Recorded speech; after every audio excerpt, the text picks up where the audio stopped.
করোনায় ক্ষতিগ্রস্ত 50 লাখ পরিবারকে আজ থেকে নগদ অর্থ সহায়তা দেবে সরকার। এই টাকাটা যাতে সরাসরি ভুক্তভোগী পায়, মনিটরিং এর জন্য একটি জাতীয় কমিটি করা হয়েছে। বেতন পাচ্ছেন না দেশের 40,000 কিন্ডারগার্টেনের শিক্ষক কর্মচারী, দায় এড়ালেন মালিকরা। আপাতত তাদের নিয়ে ভাবার সুযোগ নেই বলছেন মন্ত্রী। গত 2 মাসে আমাদের স্কুলগুলোর বাড়ি ভাড়া দিতেই পারি নাই, এরকম একটা অবস্থায় আমরা চলছি। শিক্ষক কর্মচারীর বেতন তো দূরের কথা। নিজেরটা নিয়ে পারি না, ওগুলো নিয়ে কেমন করে করবো? বেসরকারি তো বেসরকারি, আমরা এখনো কোনো চিন্তা ভাবনা করি নাই। দেখছিলেন প্রধান শিরোনাম। সকালের সময়ের সঙ্গে আছে আমি কামরুজ্জামান মামুন।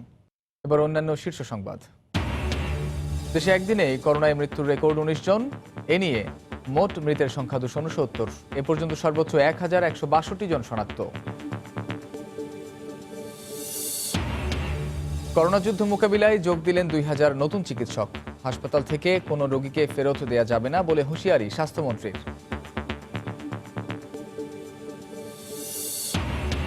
পঞ্চম দফায় সাধারণ ছুটি 30 মে পর্যন্ত বাড়ছে, জানালেন জনপ্রশাসন প্রতিমন্ত্রী। ঈদে সরকারি কর্মচারীদের কর্মস্থল না ছাড়ার নির্দেশ। করোনা সম্পৃক্ত বর্জ্য যেখানে সেখানে ফেলায় বাড়ছে সংক্রমণ ঝুঁকি। মাটি ও পানিতে মিশে জীবাণু ঢুকতে পারে খাদ্যচক্রে, গবেষণা প্রতিষ্ঠানের শঙ্কা। এবং তৈরি পোশাক খাতে আগস্ট থেকে $1,000 কোটি কার্যাদেশ পাওয়ার সম্ভাবনা। আগ্রহী ইউরোপ, যুক্তরাষ্ট্র, কানাডা। স্বাস্থ্যবিধি মেনে উৎপাদনের শর্ত।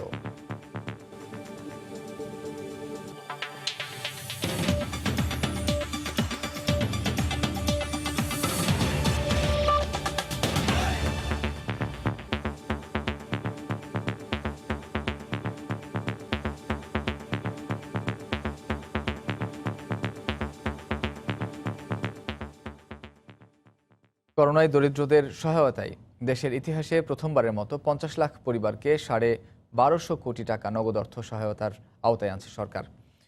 10 লাখ পরিবারকে টাকা দেওয়ার মাধ্যমে প্রধানমন্ত্রী আজ এ কার্যক্রম উদ্বোধন করবেন। ত্রাণ প্রতিমন্ত্রী জানান, 1.25 কোটি পরিবারের তালিকা থেকে বাছাই করা হয়েছে 50 লাখকে।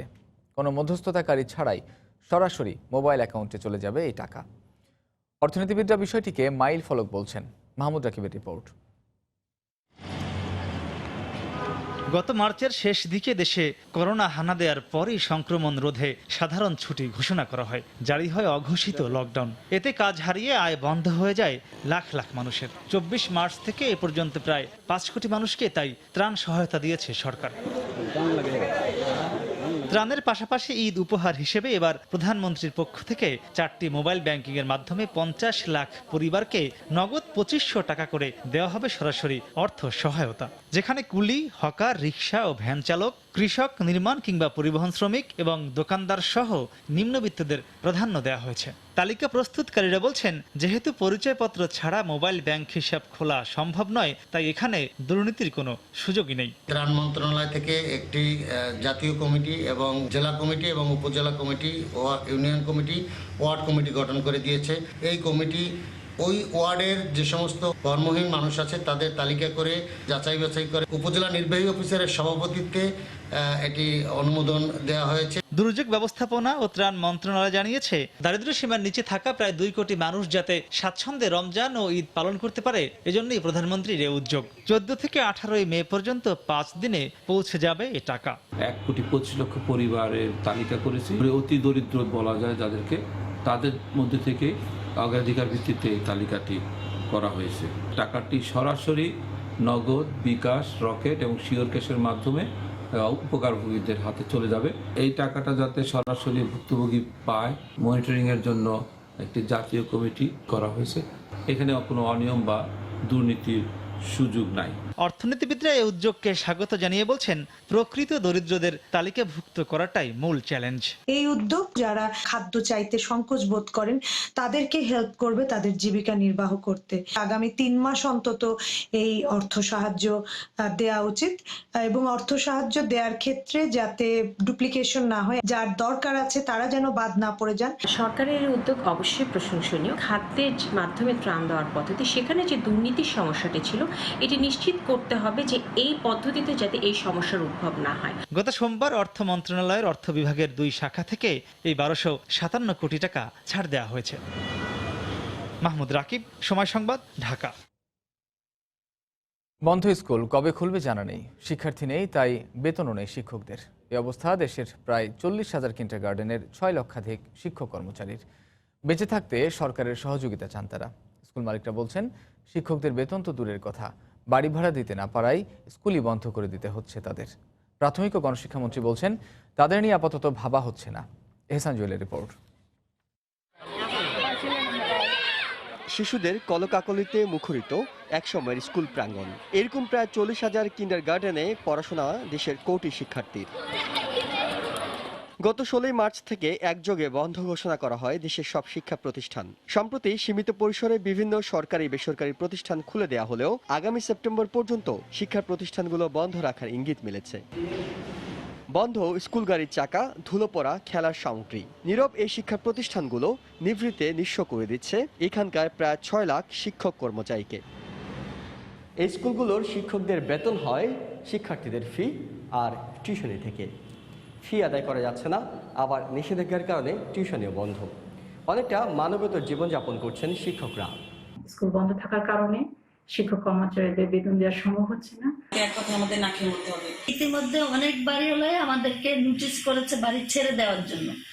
এখন যদি আমরা এই বাড়িগুলো ছেড়ে দেই তাহলে আমাদের এই ছাত্রছাত্রীদের ভবিষ্যৎ কি হবে? সরকারি স্কুলের শিক্ষকরা এর মধ্যে বেতন পেলেও বঞ্চিত কিন্ডারগার্টেন শিক্ষকরা চান ঈদের আগে সরকারের বিশেষ প্রণোদনা। শিক্ষিত মানুষগুলো কারো কাছে সাহায্যও চাইতে পারে না, আবার কোনো উপার্জনও করতে পারছে না। মাননীয় প্রধানমন্ত্রীর কাছে আবেদন রাখবো, অনুদানের ব্যবস্থা গ্রহণ করলে আমাদের এই শিক্ষকরা এবং কর্মচারীরা বেঁচে যাবে। স্কুল মালিকরা স্বীকার করছেন, মার্চ মাস থেকে শিক্ষকদের বেতন দিচ্ছেন না তারা। গত 2 মাসে আমাদের স্কুলগুলোর বাড়ি ভাড়া দিতেই পারি নাই, এরকম একটা অবস্থায় আমরা চলছি। শিক্ষক কর্মচারীর বেতন তো দূরের কথা। তবে সরকারের পক্ষ থেকে এই বিষয়ে কোনো পরিকল্পনা নেই বলে জানান সংশ্লিষ্ট মন্ত্রী। নিজেরটা নিয়ে পারি না, ওগুলো নিয়ে কেমন করে করবো? বেসরকারি তো বেসরকারি, আমরা এখনো কোনো চিন্তা ভাবনা করি নাই। দীর্ঘ সময় এই অবস্থা চলতে থাকলে 80% স্কুল বন্ধ হয়ে যাওয়ার আশঙ্কা রয়েছে। এহসান জুয়েল, সময় সংবাদ, ঢাকা। করোনার ঝুঁকি এড়াতে মাস্ক, গ্লাভসের মতো সুরক্ষা সামগ্রী ব্যবহার করছে মানুষ। ব্যবহার শেষে অনেকে ফেলে দিচ্ছে যেখানে সেখানে। এতে সংক্রমণের ঝুঁকিতে পড়ছেন পথচারী ও বর্জ্য ব্যবস্থাপনা কর্মীরা। এদিকে করোনা সম্পৃক্ত বর্জ্য মাটি ও পানিতে মিশে জীবাণু খাদ্যচক্রে প্রবেশ করার শঙ্কা জানিয়েছেন একটি গবেষণা প্রতিষ্ঠানের কর্মীরা। কেফাত শাকিলের রিপোর্ট, ছবি তুলেছেন শফিকুল ইসলাম। প্রথম দেখায় মনে হবে করোনা থেকে বাঁচতে মাস্ক পরেছে গাছ। আসলে ব্যবহার শেষে মানুষের ফেলে দেয়া মাস্কের বোঝা বইতে হচ্ছে গাছটিকে। রাজধানীর এমন কোনো সড়ক পাওয়া যায় যেখানে এভাবে পড়ে থাকা মাস্ক কিংবা গ্লাভসের দেখা মিলবে না। পিপির মতো সংবেদনশীল সুরক্ষা সামগ্রীও অবহেলায় ফেলে রাখা হয়েছে। এসব সামগ্রীর মাধ্যমে পথচারীরাও করোনায় আক্রান্ত হতে পারেন বলে সতর্ক করছেন চিকিৎসকরা। রাস্তার মধ্যে অনেক মাস্ক এবং গ্লাভস পরে থাকতে দেখা যায়, যেটা মোটেও স্বাস্থ্যের জন্য নিরাপদ নয়। কারণ আমরা জানি যে কোভিড-19 ভাইরাসটি বিভিন্ন সার্ফেসে 2 থেকে 3 দিন জীবিত অবস্থায় থাকতে পারে। অতএব এটা কিন্তু স্বাস্থ্য ঝুঁকি মারাত্মকভাবে বাড়িয়ে দিতে পারে। গেল 1 মাসে উৎপাদিত প্লাস্টিক বর্জ্য নিয়ে গবেষণা করেছে বেসরকারি সংস্থা এসডো। তারা বলছে 26শে মার্চ থেকে 25শে এপ্রিল পর্যন্ত দেশে প্লাস্টিক বর্জ্য উৎপাদন হয়েছে 14,500 টন, যার মধ্যে শুধু হ্যান্ড গ্লাভসই ছিল 5,877 টন। গুরুত্ব না দিলে মাটি ও পানির মাধ্যমে মানুষের খাদ্যচক্রে জীবাণু প্রবেশ করতে পারে বলেও জানিয়েছেন তারা। তাই পরিস্থিতি মোকাবেলায় সাধারণ বর্জ্যের সঙ্গে না মিশিয়ে আলাদা ব্যাগে এসব বর্জ্য সরবরাহ করতে বলছেন বিশেষজ্ঞরা। সমৃদ্ধ এই মেটেরিয়ালগুলো, মাস্কগুলো, হ্যান্ড গ্লাভসগুলো যদি এনভায়রনমেন্টে যায় এবং এটা যদি পানিতে চলে যায়, মাটিতে চলে যায়, তাহলে মাটি কন্টামিনেটেড হবে, পানি কন্টামিনেটেড হবে। এই ওয়েস্টগুলো থেকে যে ধরনের ভাইরাস বা ব্যাকটেরিয়া ছড়াতে পারে সেটা আমাদের ধারণার মধ্যে নাই। এটা কোভিড ইনফেক্টেড হতে পারে, এটা অন্য ধরনের ইনফেকশনও হতে পারে। করোনা সম্পৃক্ত বর্জ্য ব্যবস্থাপনায় সরকারি সংস্থাগুলোকে হিমশিম খেতে হচ্ছে বলে অসহায় স্বীকারোক্তি দিলেন পরিবেশ অধিদপ্তরের এই পরিচালক। এটা আমরা হিমশিম খাচ্ছি, স্থানীয় সরকার মন্ত্রণালয় হিমশিম খাচ্ছে, স্বাস্থ্য মন্ত্রণালয়, পরিবেশ মন্ত্রণালয়, সবাই হিমশিম খাচ্ছি। আমরা চেষ্টা করছি আমাদের মধ্যে কোঅর্ডিনেশনটা একটু বেটার করা এবং এই যে বর্তমানে যে একটা মহা বিপর্যয় সেটাকে কিভাবে ভালোভাবে অ্যাড্রেস করা যায়। জনগণের সহযোগিতা ছাড়া পরিস্থিতি সামাল দেওয়া যাবে না বলেও মন্তব্য করেন তিনি। গবেষকরা বলছেন যত্রতত্র ফেলা এসব নিরাপত্তা সামগ্রীর মাধ্যমে মাটি ও পানিতে মিশছে জীবাণু, যা পরবর্তীতে মানব খাদ্যচক্রে প্রবেশ করে ঘটাতে পারে জীবাণুর ভয়াবহ বিস্তার। তাই জনগণকে যত্রতত্র এসব আবর্জনা না ফেলা এবং নগর প্রশাসনকে আরও কঠোর হতে বলছেন বিশেষজ্ঞরা। কিফায়েত শাকিল, সময় সংবাদ, ঢাকা। সকালের সময় আরও থাকছে। এক সপ্তাহ পরই নাটোরে গাছ থেকে নামবে আম, বিক্রি হয়নি একটি বাগানও। করোনার কারণে বাজারজাতকরণ নিয়ে শঙ্কা, সরবরাহে সহযোগিতার আশ্বাস পুলিশের।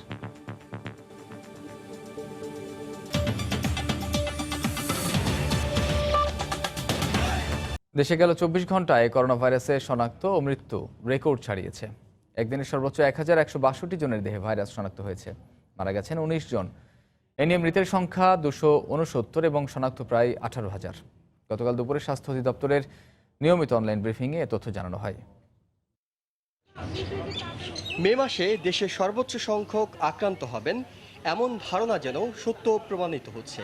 প্রতিদিন লাফিয়ে লাফিয়ে বাড়ছে শনাক্তের সংখ্যা। বুধবার ব্রিফিংয়ে জানানো হয় শেষ 24 ঘন্টায় আক্রান্ত এবং মৃত দুটোতেই সব রেকর্ড পার হয়েছে। শনাক্ত হয়েছে আজকে এ যাবৎকালের মধ্যে সবচেয়ে বেশি 24 ঘন্টায় সবচেয়ে বেশি 1162টি। এ যাবৎকালের মধ্যে সর্বাধিক 24 ঘন্টায় মৃত্যু আমাদের, এবং এই মৃত্যুর সংখ্যাটি হলো 19। পুরুষ 12 জন এবং নারী 7 জন। আমরা জেলাওয়ারি বা বিভাগওয়ারি যদি দেখি তাহলে ঢাকা শহরের হাসপাতালগুলিতে এদের 13 জন মৃত্যুবরণ করেছেন এবং 13 জনের মধ্যে সবারই ঠিকানা ঢাকারই, তবে একজনের ঠিকানা আছে পাবনার। নারায়ণগঞ্জে একজন, মুন্সিগঞ্জে একজন, খুলনা বিভাগে একজন, তিনি নড়াইলের, এবং চট্টগ্রাম বিভাগে 3 জন, তার মধ্যে চট্টগ্রামের 2 জন এবং কুমিল্লার একজন। মৃতদের মধ্যে একজন শিশু, বাকিদের মধ্যে 17 জনের বয়সী 50 বছরের বেশি। 0 থেকে 10 বছরের মধ্যে একটি শিশু, মেয়ে শিশু আছে, এবং 31 থেকে 40 বছরের মধ্যে একজন, 51 থেকে 60 বছরের মধ্যে 7 জন, 61 থেকে 70 বছরের মধ্যে 5 জন এবং 71 থেকে 80 বছরের মধ্যে 5 জন। সুখবর হলো নমুনা পরীক্ষা কেন্দ্র বাড়ছে। নতুন করে ঢাকায় 2টি আর জামালপুরে একটি সহ সারা দেশে এখন 41টি জায়গায় সংগ্রহ করা হচ্ছে নমুনা। ঢাকায় যে 2টি বেড়েছে, এই 2টি হলো আমাদের প্রাইভেট সেক্টরে, একটা ইবনে সিনা মেডিকেল কলেজ হাসপাতাল এবং আরেকটি হলো প্রাভা হেলথ। বর্তমানে পরিবর্তিত পরিস্থিতিতে শারীরিক স্বাস্থ্যের পাশাপাশি মনোবল বাড়ানোর উপর জোর দেওয়া হয় স্বাস্থ্য অধিদপ্তরের ব্রিফিংয়ে। ইহসান জুয়েল, সময় সংবাদ, ঢাকা। বাংলাদেশে কোভিড-19 নিয়ে সঠিক ধারণা পেতে নতুন নতুন নমুনা নিয়ে গবেষণা করা দরকার বলে মনে করেন অণুজীব বিজ্ঞানী সমীর সাহা।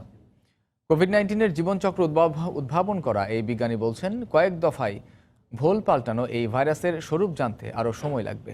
রাশেদ লিমনের রিপোর্ট। 2017 সালে ইউনেস্কোর কার্লোস যে ফিনালে পুরস্কার জিতে বিশ্বজুড়ে আলোচনায় আসেন অণুজীব বিজ্ঞানী বাংলাদেশের সমীর সাহা। ব্যাকটেরিয়ার রোগ ছড়ানোর কৌশল নিয়ে মূলত গবেষণা তার। সঙ্গে পেয়েছিলেন বিল অ্যান্ড মেন্ডিলা, চ্যান জুকার্সবার্গ, বায়োহাবের মতো দাতব্য প্রতিষ্ঠান। মেয়ে সেজুতি সাহাকে নিয়ে গড়ে তুলেছেন চাইল্ড অ্যান্ড রিসার্চ ফাউন্ডেশন। এবার কোভিড-19-এর জিনোম সিকোয়েন্স করে আবারও আলোচনায় সিএইচআরএফ। বাংলাদেশ এখন জানতে পারবে এদেশে ছড়ানো করোনা ভাইরাসের উৎস, গতি প্রকৃতি। তাই এবারের যুদ্ধটা হবে এক ধাপ এগিয়ে থেকে। সিকোয়েন্সিং করার জন্য হলেই যে আমাদের রোগটা কমাতে পারবো আমরা, এরকম কোনো কিন্তু চিন্তা নেই। আমরা যেটা হতে হবে যে আমরা এটার এপিডেমিওলজিটা বুঝতে পারবো, তার মানে এর গতিবিধিটাকে বুঝতে পারবো, সেটাও আমাদেরকে কোনো এক সময় হেল্প করবে নিশ্চয়ই। কারণ হলো যে আমরা যদি জানতে পারি যে কোথা থেকে আসছে, কে কোন থেকে যান, আপনার কন্ট্যাক্ট ট্রেসিং করি না আমরা, সেরকম একটা ব্যাপার। তাই এই অণুজীব বিজ্ঞানীর কাছে প্রশ্ন ছিল, এদেশে ছড়ানোর পর নিজেকে কতটা পাল্টে ফেলেছে কোভিড-19। আমার কাছে মনে হয় না যে আমাদের করোনা ভাইরাসগুলো কম শক্তিশালী, কারণ হলো যে এরকম কোনো প্রমাণ নেই। অন্য কোনো দেশেও প্রমাণ হয়নি, কিন্তু এটা মনে করতে হবে যে যেই ডিফারেন্সগুলো আমরা দেখছি এটা কালচারালি আমরা ডিফারেন্ট হতে পারি বা অন্য কোনো কিছু আছে আমাদের, সেটার জন্য কুড বি আমাদের ফুড হ্যাবিট, কুড বি আমাদের চলন বা আমাদের ভেতরের যে ইন্ট্রেন্সিক ইমিউনিটি যেগুলো থাকে সেগুলো হয়তো বা বেটার, বাট সেটার সম্ভাবনা কম। তবে শতভাগ সুফল পেতে আরও বিস্তর গবেষণার দরকার বলে মনে করেন এই অণুজীব বিজ্ঞানী। আমরা আরও বেশি করে সিকোয়েন্সিং করতে হবে, কারণ যত বেশি আমরা নমুনা পাবো তত বেশি আমরা জানতে পারবো গতিবিধিটা, এবং আমাদের গতিবিধির যে জ্ঞানটা সেই জ্ঞানটা আরও বেশি সংঘবদ্ধ হবে। কারণ আমি যদি খুবই অল্প স্ট্রেন নিয়ে কাজ করি তাহলে কিন্তু এটা হয়তো বা ঠিক নাও হতে পারে। রাশেদ লিমন, সময় সংবাদ, ঢাকা। দেশে একদিনের সর্বোচ্চ শনাক্ত মৃত্যুর দিনে স্বাস্থ্যমন্ত্রী জাহিদ মালেকের দাবি, এখনও পরিস্থিতি তুলনামূলক ভালো। গতকাল দুপুরে 2000 নতুন চিকিৎসক নিয়োগ অনুষ্ঠানে তিনি বক্তব্য রাখেন। হুঁশিয়ারি দিয়ে বলেন, হাসপাতাল থেকে কোনো রোগীকে ফেরত দেওয়া যাবে না।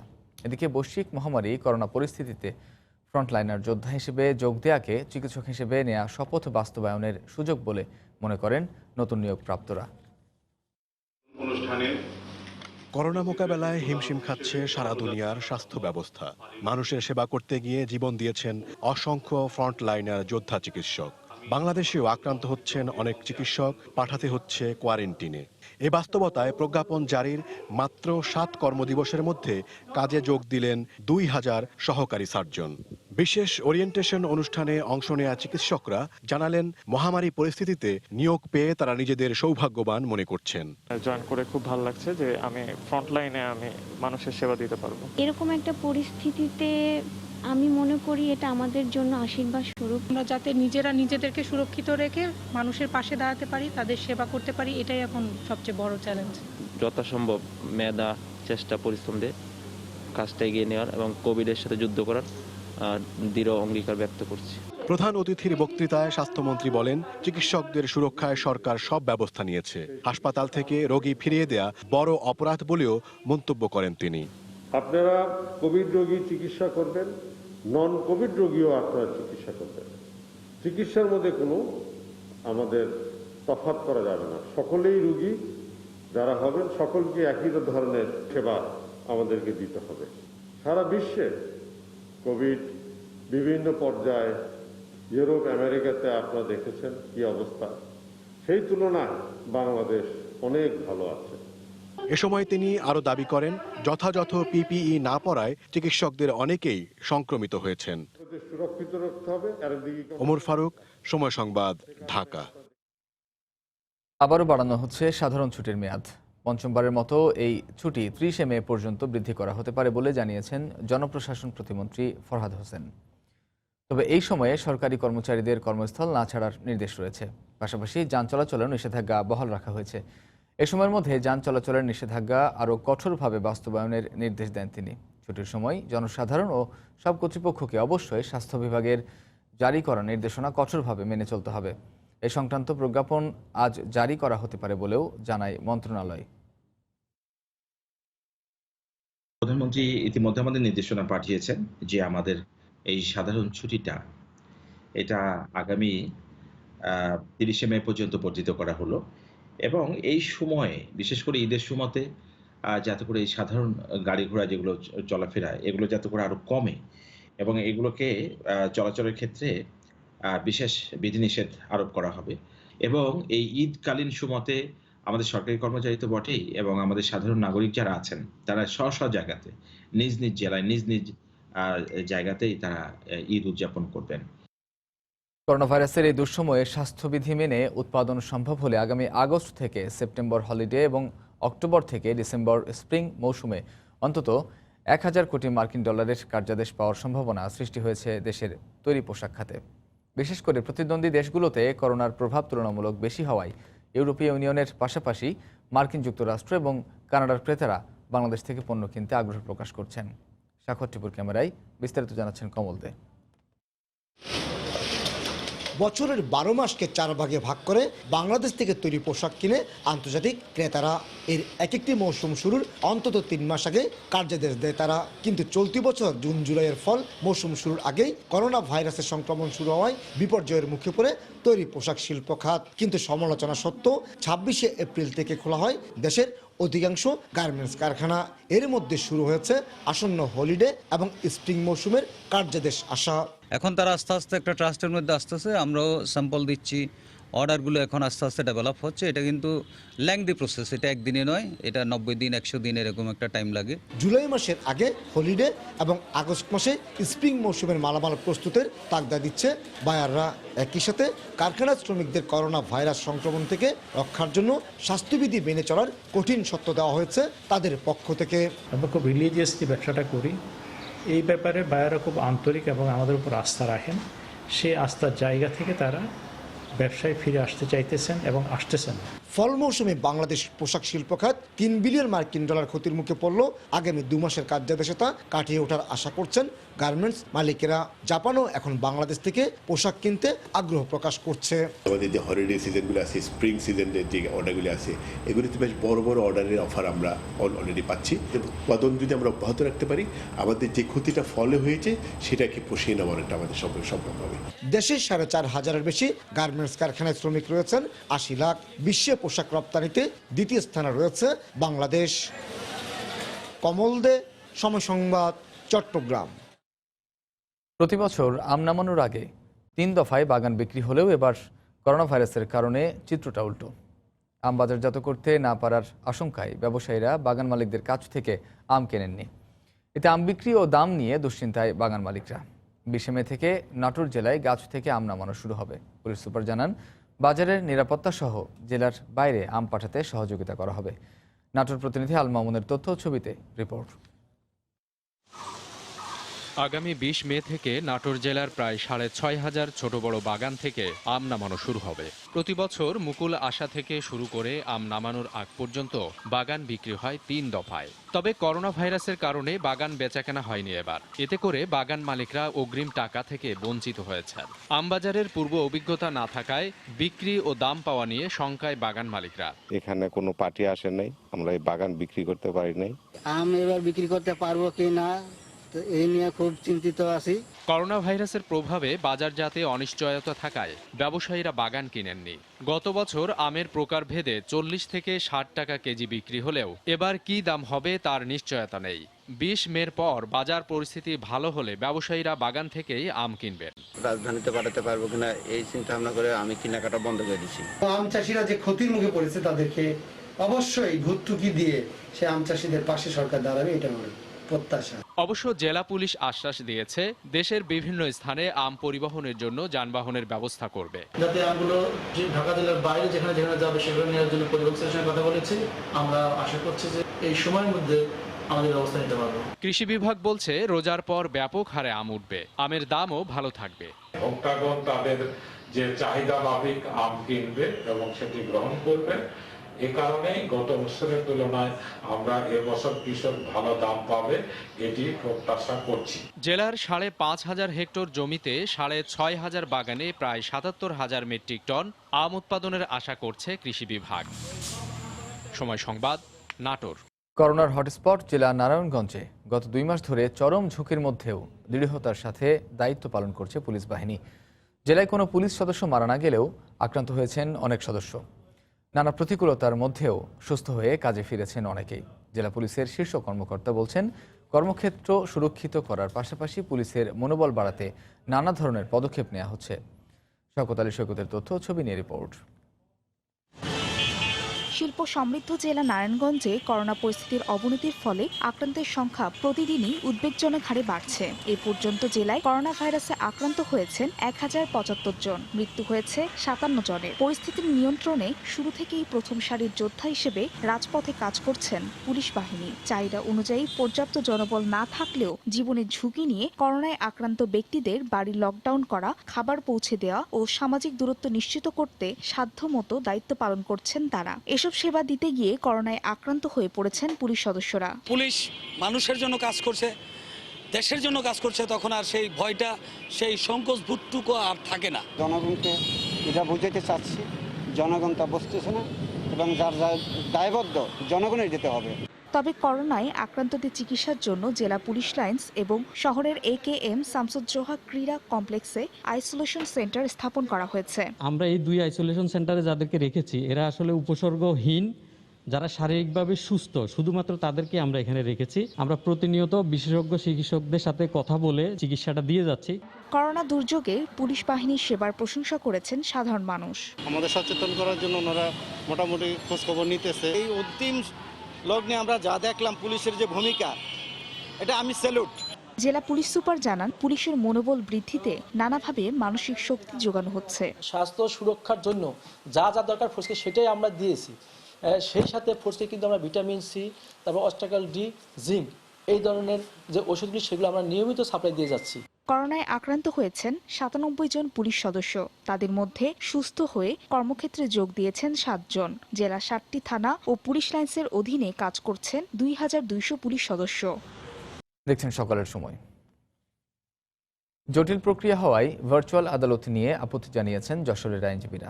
তারা বলছেন, প্রশিক্ষণ না দিয়ে কোর্ট চালু করা ঠিক হয়নি। এছাড়া অনলাইনে আবেদনের ফলে ব্যক্তিগত গোপনীয় তথ্য ঝুঁকিতে পড়ার আশঙ্কা তাদের। যশোর থেকে জুয়েল মৃধার তথ্য, আবুল কালাম আজাদের ছবিতে রিপোর্ট। করোনা মহামারীতে আসামির অনুপস্থিতিতে অনলাইনে জামিন শুনানি করার নির্দেশনা রয়েছে সুপ্রিম কোর্টের। এই নির্দেশনা আদালতের বন্ধ দুয়ার যেমন খুলেছে, তেমনি মিশ্র প্রতিক্রিয়া দেখা গেছে আইনজীবীদের মধ্যে। যশোর জেলার আইনজীবীরা বলছেন, জামিনের আবেদন থেকে শুনানির আগ পর্যন্ত 3 ধাপে অনলাইনে যাবতীয় কাগজপত্র জমা দিতে হয়, যা প্রযুক্তিগত প্রশিক্ষণ ছাড়া সম্ভব নয়। সে কারণেই অনলাইন কোর্টের প্রতি আগ্রহ হারাচ্ছেন। যশোর জেলার আইনজীবীরা বলছেন, জামিনের আবেদন থেকে শুনানির আগ পর্যন্ত 3 ধাপে অনলাইনে যাবতীয় কাগজপত্র জমা দিতে হয়, যা প্রযুক্তিগত প্রশিক্ষণ ছাড়া সম্ভব নয়। সে কারণেই অনলাইন কোর্টের প্রতি আগ্রহ হারাচ্ছেন। ভার্চুয়াল কোর্টের শুনানিতে অংশগ্রহণ করব, এই সম্পর্কে সরকারের পক্ষ থেকে বা আইন মন্ত্রণালয়ের পক্ষ থেকে বা সুপ্রিম কোর্টের পক্ষ থেকে আমাদেরকে কোনো রকম কোনো গাইডলাইন দেওয়া হয়নি। এখানে বিচারক লাগবে, পুলিশ লাগবে, ডাক্তার লাগবে, সাক্ষী লাগবে, পার্টি লাগবে, অনেক কিছু সমন্বয়ে ক্রিমিনাল কোর্ট চলে। It is not easiest matter, বললেই এক্ষুনি হবে না, এটা সময় লাগবে, এটা ট্রেনিং নিতে হবে। এছাড়া বিচার প্রার্থী, আইনজীবী এবং আদালতের তথ্যের গোপনীয়তা লঙ্ঘন ও জালিয়াতির আশঙ্কা আইনজীবীদের। একটি গ্রিভিয়াস মামলা যেখানে 164 এর বক্তব্য আছে, তো সেই বক্তব্যটি অত্যন্ত গোপনীয় তদন্তের ক্ষেত্রে। তো আমি যখন এই মামলাটি উপস্থাপন করব, হিয়ারিং করব, আলটিমেটলি কিন্তু গোপনীয়তা নষ্ট হবে। আমাদের যে কার্যকলাপ সেগুলো করতে হলে আমাদের সাইবার ক্যাফে যেতে হবে। সাইবার ক্যাফে যে যখন আমরা এই কার্যগুলো করব, তখন আমাদের গোপনীয়তা, আদালতের গোপনীয়তা এবং আমাদের মক্কেলের গোপনীয়তা নষ্ট হয়ে যায়। এ অবস্থায় আইনজীবীদের প্রশিক্ষণের ব্যবস্থা করার দাবি জানিয়েছেন জেলা আইনজীবী সমিতির এই নেতা। অন্তত ঈদ পর্যন্ত আগে যে নিয়মে কোর্ট চলেছে পর্যন্ত চলুক। আমরা এই প্রেক্ষাপটে প্রশিক্ষণ না দিয়ে আমরা কোনো অবস্থাতেই বর্তমান সরকারের গৃহীত পদক্ষেপে আমরা আদালতে যেতে পারবো না। বর্তমানে যশোর আদালতে 58,000 মামলা বিচারাধীন রয়েছে। আইনজীবী রয়েছেন 660 জন। সময় সংবাদ, যশোর। জামালপুরের দেওয়ানগঞ্জে যমুনার তীব্র ভাঙনে বসতভিটা, ফসলি জমি, স্কুল, কলেজ, খেলার মাঠ ও বিস্তীর্ণ এলাকা নদীগর্ভে বিলীন হয়ে গেছে। ভাঙন রোধে দ্রুত নদীর তীর রক্ষা বাঁধ নির্মাণের দাবি জানিয়েছেন এলাকাবাসী। জামালপুর প্রতিনিধি জাহাঙ্গীর আলমের তথ্য, ছবি নিয়ে রিপোর্ট। গত এক সপ্তাহে জামালপুরের দেওয়ানগঞ্জ উপজেলায় বেড়েছে যমুনা নদীর পানি। এতে খোলাবাড়ি বাজারের অনেকাংশ নদীগর্ভে বিলীন হয়ে গেছে। তলিয়ে গেছে অন্তত 50টি দোকান। নবনির্মিত বাহাদুরাবাদ নৌথানা, একটি মাদ্রাসা ও 2টি সরকারি প্রাথমিক বিদ্যালয় সহ বাজারের শতাধিক দোকানপাট হুমকির মুখে রয়েছে। ভাঙন প্রতিরোধে দ্রুত ব্যবস্থা নেওয়ার দাবি জানিয়েছেন এলাকাবাসী। হাজার বাড়ি নদীগর্ভে চলে গেছে এবং 2-3 হাজার একর জমিও তড়িৎ গতিতে যদি নদী শাসনের কোনো ব্যবস্থা না নেয়, তাহলে দেখতেছেন যে সামনে যে বিশাল একটা নৌথানা, অনেক অর্থ ব্যয় নৌথানা হচ্ছে, নিমিশেই এরা বিলীন হয়ে যাবে। ভাঙন এলাকা পরিদর্শন করে দ্রুত পদক্ষেপ নেওয়ার আহ্বান জানিয়েছেন উপজেলা নির্বাহী কর্মকর্তা। 2 দিন আগে যে ভাঙনটি শুরু হয়েছে, এটা আমি নিজেও ঘটনাস্থল পরিদর্শন করেছি। পানি উন্নয়ন বোর্ডের সাথে আমার কথা হয়েছে, জেলা প্রশাসক মহোদয়কে আমি জানিয়েছি। বিষয়টি তাদের মন্ত্রণালয়েও অবহিত হয়েছে। মন্ত্রণালয়ের নির্দেশনা পাওয়া মাত্রই তারা কাজ শুরু করবে। অবশ্য ভাঙন রোধে আপৎকালীন সময়ে জিও ব্যাগ ফেলার উদ্যোগ নেওয়ার কথা জানায় পানি উন্নয়ন বোর্ড। জিও ব্যাগ ডাম্পিং এর কাজ শুরু করব।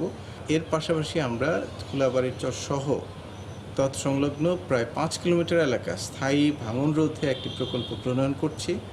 শিগগিরই এই প্রকল্প প্রস্তাবনা দাখিল করা হবে। পানি উন্নয়ন বোর্ডের তথ্য মতে গত এক সপ্তাহে একটি সরকারি প্রাথমিক বিদ্যালয়, মসজিদ, খেলার মাঠ সহ অর্ধশতাধিক স্থাপনা এবং খোলাবাড়ি বাজারের 90% নদীগর্ভে বিলীন হয়ে গেছে।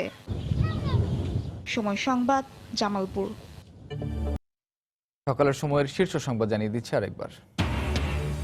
আজ থেকে করোনায় ক্ষতিগ্রস্ত 50 লাখ পরিবারকে সরকারের নগদ অর্থ সহায়তা শুরু। সরাসরি মোবাইল অ্যাকাউন্টে যাবে 2,500 টাকা। করোনায় স্কুল বন্ধ, বেতন পাচ্ছেন না দেশের 40,000 কিন্ডারগার্টেনের শিক্ষক কর্মচারী। দায় এড়ালেন মালিকরা, আপাতত ভাবার সুযোগ নেই বললেন প্রতিমন্ত্রী। দেশে একদিনে করোনায় মৃত্যুর রেকর্ড 19 জন। এ নিয়ে মোট মৃতের সংখ্যা 269। এ পর্যন্ত সর্বোচ্চ 1,162 জন শনাক্ত। করোনা যুদ্ধ মোকাবিলায় যোগ দিলেন 2,000 নতুন চিকিৎসক। হাসপাতাল থেকে কোনো রোগীকে ফেরত দেওয়া যাবে না বলে হুঁশিয়ারি স্বাস্থ্যমন্ত্রীর। এবং পঞ্চম দফায় সাধারণ ছুটি 30 মে পর্যন্ত বাড়ছে, জানালেন জনপ্রশাসন প্রতিমন্ত্রী। ঈদে সরকারি কর্মচারীদের কর্মস্থল না ছাড়ার নির্দেশ। এই ছিল সকালের সময়। আপনার মোবাইলে সময় সংবাদ দেখতে ও সকল খবর পেতে ডাউনলোড করুন সময় অ্যাপ। সঙ্গে থাকুন সময়ের।